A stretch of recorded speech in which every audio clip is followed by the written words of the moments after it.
Oh my goodness. What is up, good peoples of Earth?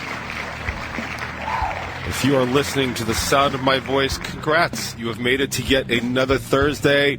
And I guess uncongrats, you're stuck in another 2 hours of the Hard Rock Lunchbox. Sorry, nothing I can really do about that.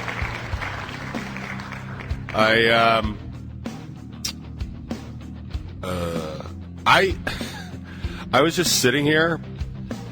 I've been doing this show for almost 8 years. I mean, and we could talk about what a huge waste of time that actually is. Nonetheless, it's neither here nor there. I've been doing this show for 8 years, and I was just sitting here for a minute, and I literally could not figure out how to start the show. I couldn't remember where I go to start, like, transmitting, and because it's on a back screen, I just wasn't thinking. I'm just so distracted. I mean, I know everybody has that, right? Like, everyone's just like, yeah, everyone's driven somewhere and be like, yo, how the hell did I get here? Like, that's kind of what this was. And we joke about sometimes, like, the autopilot that, not just me, but other people, but we joke about it in the band because when we're working on songs, there is this moment, right? There's this bar. Get off me, stupid cable. If you want to see what just happened, you'll have to watch the top 20 in 2 weeks. How's that for a plug? All right, yeah.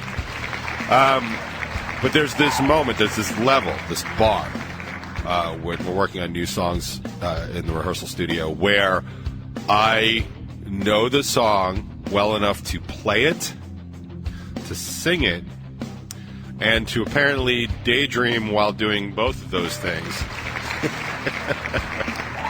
And sometimes I just completely forget stuff. And it's funny because the band will make fun of me because I don't do, like, simple stuff. Like, I definitely forget, like, a word here or there. Like, I do that all the time. That has nothing to do with anything. But, like, we were doing Keep You Near maybe, like, a couple months ago at this point, and I just decided to repeat the first verse. So... And Kaz pointed out, like, yep, it was a catastrophic failure for sure, but it's a good sign because I now know the song well enough that I'm not even considering it while I'm playing it, so... Woo!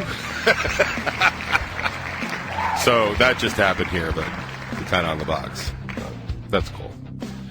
I want to talk about a couple things. I actually started a list of things to talk about. Because I realized that while I seem to be able to complain or bitch or thought experiment my way through the beginning of every Hard Rock Lunchbox, there's a certain amount of stress that comes along with, oh my God, am I never going to have something to talk about? Now, anyone that knows me, like, even remotely well, is like, is he going to have nothing to talk about? Who would he even talking about it? So, probably not going to happen, but... it stresses me out. I've talked about that in songwriting a lot. I've written several songs about that very thing. Last song, the on the last GDAV record, is exactly like, what if this isn't my last song that I wrote? Now, obviously it isn't, because I've written 3 records since then. But I will tell you, like, I have 2 songs actually kind of unrecorded. They're in the Rebel 9 set, but they're both post Do No Harm. One is called Choke, and one is called Into the Afternoon, and they are both kind of along the lines of, like, well, you know, what is this? It is like that's it. Like, what happens once I can't do this stuff anymore? And, like, the line in Choke that's specifically about it is it's the chorus, obviously, or not obviously, but it happens to be the chorus where. That I can't seem to think of for the life of me now.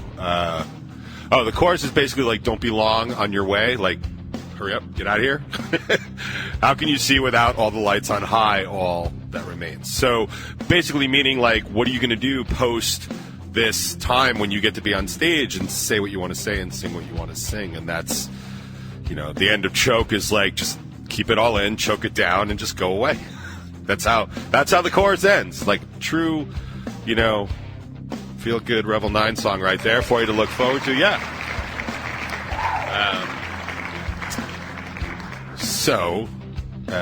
So I started actually like a little text. It's nothing special. It's literally a notepad file, just of ideas that I have. Like, oh, that'd be fun to talk about. And I've got a couple of things that I want to talk about. One of which actually happened last night at soccer practice, which I thought was kind of funny. I don't know if anybody else is going to think this is funny, but one of my star players actually, is trying to get one of my other players to do her homework, right? There's nothing wrong with that. Like, I understand. But this one, the player trying to get it done, basically offered up a couple of Benjamins to get it done. And then she's telling me, she's like, yeah, I offered her a couple of Benjamins. And then I looked up what Benjamins are. And she's like, did you know that's like $100? And I was like, yeah, man, that's kind of why that's that. That's why it's called that. And I was like, man, there is just definitely a gap between pop music and understanding like what we're talking about. And I will say, I laughed quite a bit at that one, yeah. Yeah. She can handle the ball like a mother effer, but man, doesn't know what the Benjamins are. I wish I had known that. I would have offered to give her Benjamins all season long for every goal she scored. But now that she knows it's 100 beans, I think I'm going to have to pass on that. And then I wanted to talk about something interesting in tech. And by interesting, I mean not at all interesting. So, charger cables, right? People love them. People hate them. My daughter, specifically Charlotte, she goes through...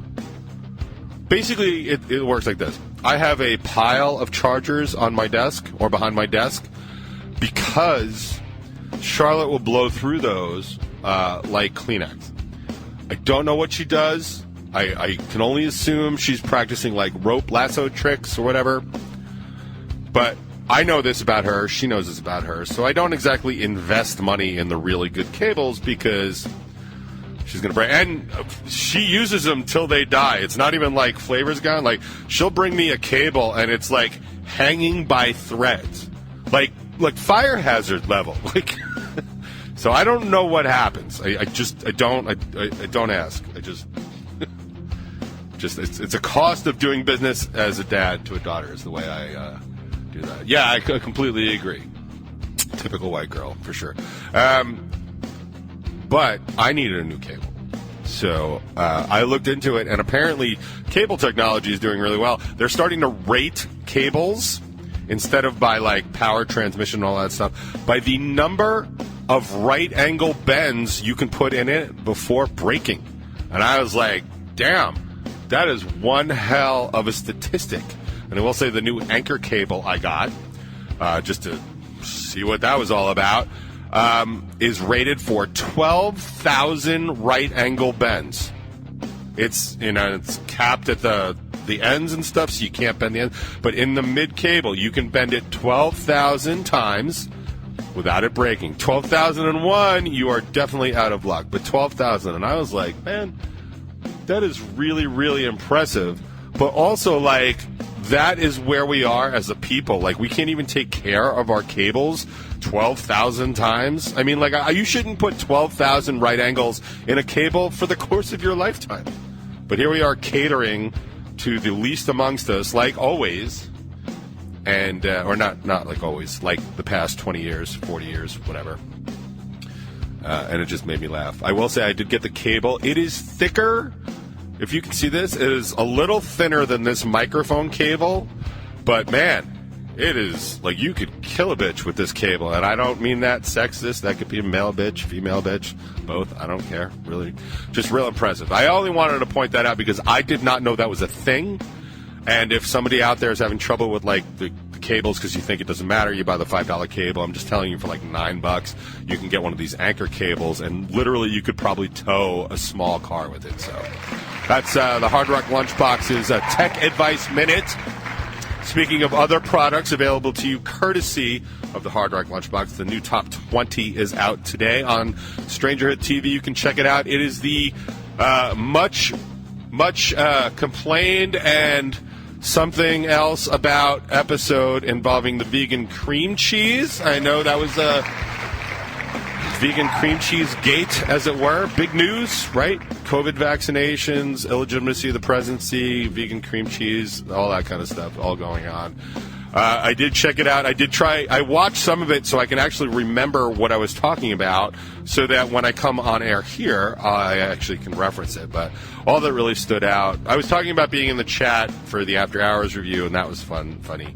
But the vegan cream cheese seems to be where really stood out. So if you want to check that out, definitely hop on over to Stranger TV. It's the Craving Strange TV YouTube channel, and there's lots of good programming on there. There's a new episode of Bacon is My Podcast. Obviously, the new episode of Top 20 is out today. I don't know that there's anything else new currently. I didn't see anything. But that's it. Check out all the good programming over there. We're basically all trying to funnel some of our talents over to there to kind of make a little project out of it, and blah blah blah blah blah blah blah. Anything and all things we can do to kind of enhance our sort of sandbox thing is a good idea. I think I've always thought I try and put my money where my mouth is, and that sort of thing. So, which brings me to this. So. So probably the only thing I like about Facebook, and I feel like I've been saying this for maybe, it feels like forever, but like I guess it can't possibly have been that long. It does feel like a long time. Is the memories. I like the memories mainly because they usually for me are events like shows or whatever, and like I think I made reference last week or the week before, because this is a time of year when we usually go to Harrisburg for the Millennium Music Conference, and there was video from a G. Davey show there like 11 years ago, and it was the original version of Only One, which is the song off the Razorblade Diaries, and I happen to actually like the original version better than the one that made it on the record. That's just me. Don't worry about it. But it was cool, and I really dug seeing that, so I was happy about that. But here's actually what I wanted to say. So 6 years ago, on March 11th, 2015, I put up a post. Now, keep in mind, I have absolutely no idea what I'm referring to. I didn't have time to look through the comments, nor do I really care. What just sort of struck me is how familiar the feeling is and how long I've kind of had this. And 6 years isn't all that long, and this certainly wasn't the first time I've said anything about it, but I was definitely annoyed enough to post the following, and it says, and I quote, and I shared it if you want to check it out on my Facebook page. I don't care if you do or don't. It doesn't matter. I don't care about likes, clearly. Otherwise, I would have dressed better. But, hey, give it up for Bowie, shall we? All right, good. So it says, and I quote, I'm so disappointed in you guys. You bitch and bitch for support, and then you get it, and you can't lift a finger. I have to tell you, your bands aren't all that. And you could stand to learn a thing or two or 12 from your neighbors, because if you were all that, then you wouldn't be bitching, would you?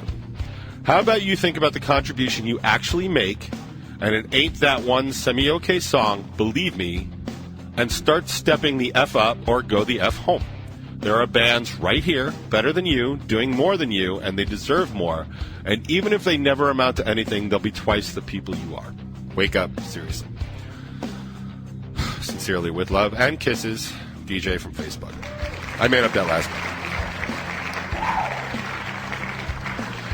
And what that post is about, without even knowing what it's about, is about the sort of culture of competition and the culture of, why am I not getting this attention? Why am I not, reaping these rewards? And then there's a lot of, people just aren't getting it, getting what I'm trying to do, or they have, their friends are supporting them and stuff. I got news for you, man. I've got like a couple of friends that help support me over the years. All the rest of the support coming to Revel 9 really comes from off of Long Island. So, don't think for a second that, Long Island, that Revel 9 has been bathing in the soak of friendship of a bunch of 20-somethings. That's not how it works. When you're a 20-something band, absolutely, your friends are bored, they have disposable income, and they've got nothing to do, and they come to every single show. Believe me, I went through that, and when I came out of my 20s and everybody started having kids and not coming out so much, I was like, where'd everybody go? Where'd everybody go? And I was sad. I was crying. I was sad there for a while. But then I realized, what happens? Because that's what happens. And so it just doesn't fall to the fact that our friends come out and support us, because if I need them to support, I'll ask. But a lot of times our friends end up being fans and they want to come out and see it anyway. But I will say there's a solid handful of people here at home that help us do those things. But it's not like our overwhelming level of support is coming out of the guilt of our friends. That's ridiculous. It's just not how that works. It's not how it's ever worked for us. I mean, not since I was, 25 maybe. And even then. But it's this idea of this competition of this sort of fake notoriety and fame and influence and all that other stuff, and it's always been such a problem.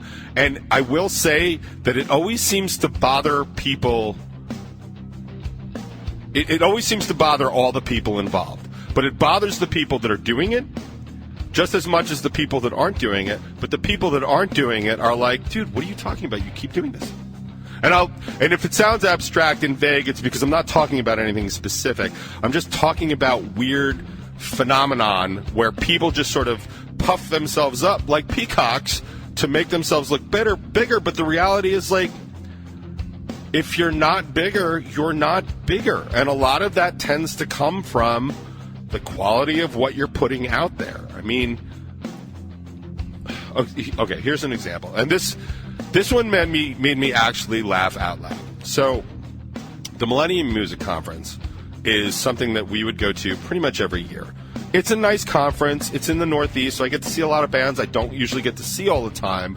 And it's a good hang. There are panels during the day. People I know run these panels, and it's good to see them. And a lot of these panels, like, they're interactive, and since I know some of them, like, we can actually have a conversation instead of being told what to do. I mean, don't get me wrong, a lot of these panels are like, how do you become a full-time musician? Be a full-time musician. They basically say, like, if you want to be a full-time musician, you have to do it every day and do 8 hours a day. It's like, well, yeah, that's what a full-time musician does. And a lot of times people can't do that. People that are incredibly stressed about networking and social interactions, people like me, like, I can't cold call people. I have enough trouble calling people just to do shows. Like, for real actual business, like, that freaks me out. I can't just message somebody on Facebook and be like, hey, man, can you hand me your playlist? I'd rather stab myself in the eye. Like, honestly, I'd rather stab both eyes with ketchup and all that other stuff. Like, I can't even begin. So, anyway, so Millennium's good. I like doing it because of the bands there. But the conference itself,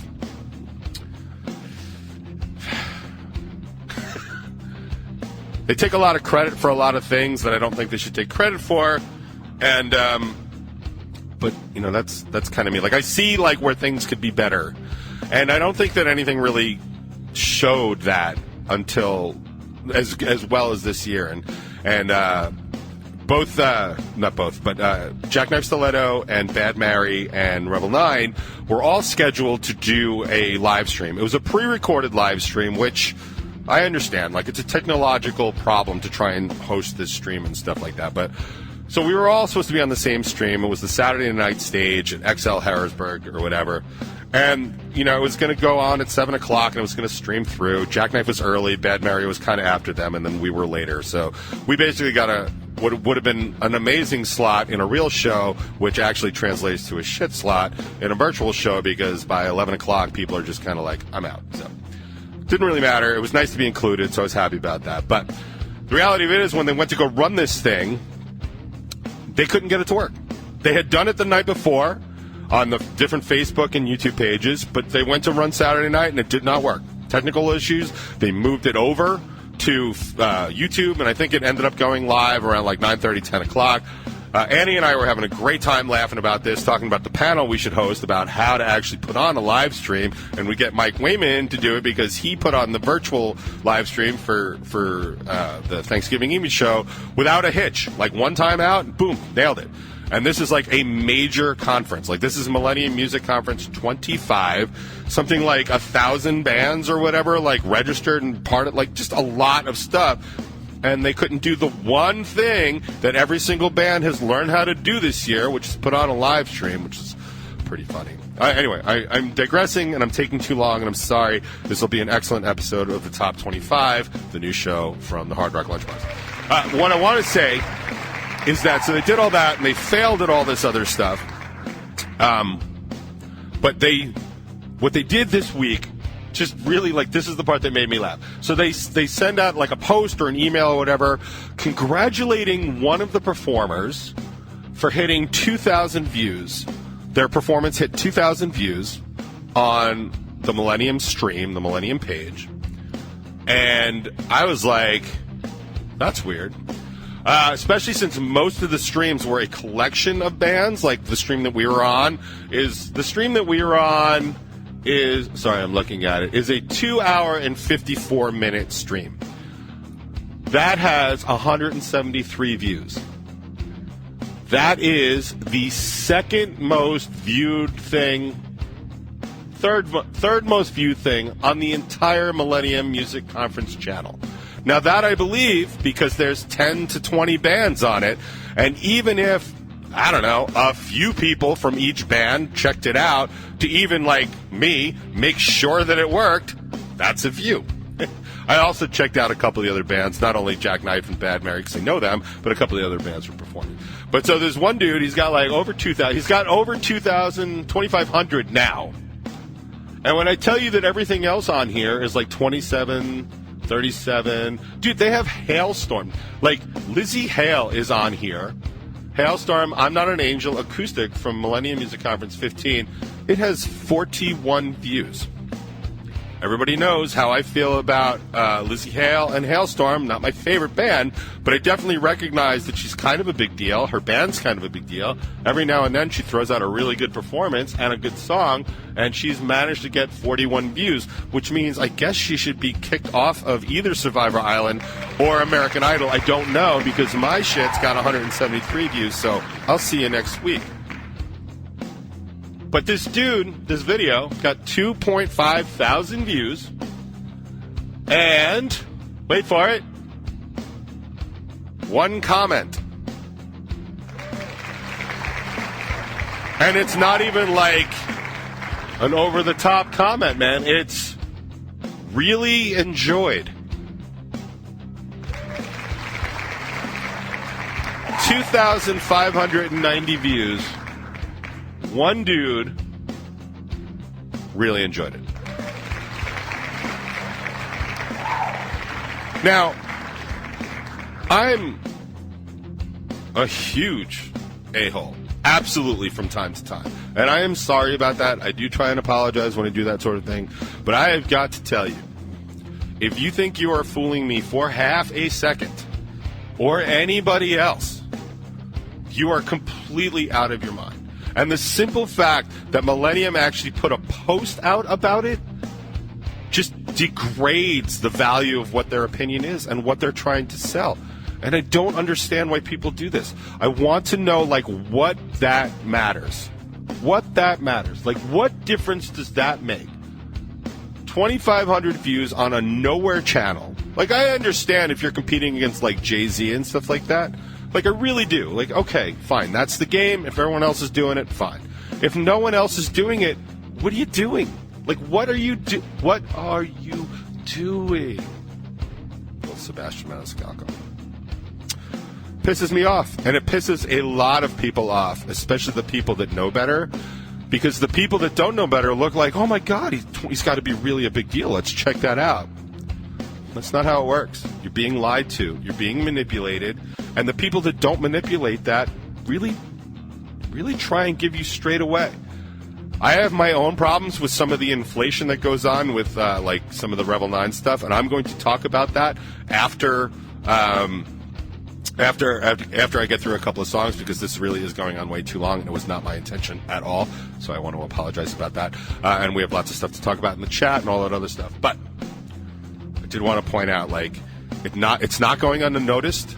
And I'm not trying to be a dick by pointing it out to people that don't notice, but it is important to me when people are being manipulated, especially if you're the one being manipulated, that you understand that it's happening. If you willingly want to go along with it, that's fine. But if you don't, just take a look at what it means. You see 20 million likes and no comments? Those are bots. Those are absolute bots, because even like when we do something and we get like 500 views on something, I get 20, hey, that's cool. Usually a couple, you suck. I like those. It's my personal favorite. But it also shows you for sure that I am not putting that stuff up, because as much as I think I suck, I certainly wouldn't say it in public, because that's just bad form. And I'm not trying to be anybody's hero. I'm not trying to tell you how to live your life, do all that. All I'm trying to do is give you information. If you're doing that kind of stuff, please stop. It makes the rest of us look bad. It makes you look foolish. If you're being manipulated, at least be aware of it and move on. And like I said, I'm not here to tell you how to live your life. I'm certainly not here to be your hero. And that brings me to this week's segue, brought to you by the Top 20. My buddy Mikey sent this one in, and I have not heard this in a hot minute. It was a great tune then, and it's a great tune now. It's High Hopes from yours truly, and I'll see you on the other side. On the box.